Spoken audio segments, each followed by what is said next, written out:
jaay sama gars yi waaw tey Diomaye dafa tas assemblée bi tu vois mais coow li bëri na trop ci côté bële na la mais lu tax coow li bëri côté bële c'est compréhensible mooy sentiment de déception moo leen di animé parce que la ñu foogoon moo amul parce que li olof naan kuy yeeru kuy teggee ci ay dañ doon yeeru gars yi teggi leen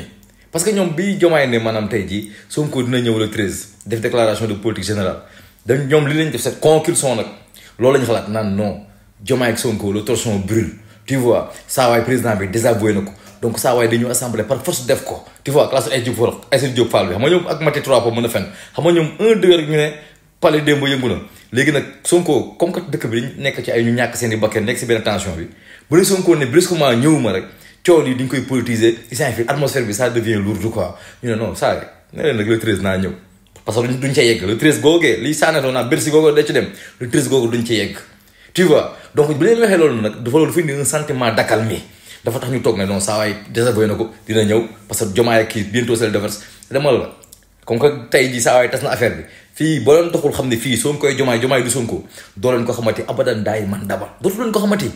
li ngeen bëggoon mooy ku leen këllee ku ñëw assemblée ngi jàkkaloo ay krakaay boobu ay kuréel ma kege loolu du am Sonko mooy Diomaye mooy Sonko si vous étiez intelligent ngeen xam ne ñaari ñi kat piège la ñuy tendre ñii mosuñu réeroo mais comment que vous êtes prévisible que vous êtes ngeen naan non le torchon brûle entre Sonko et Diomaye parce que désavoué na ko day ñëw le 13 yéen a con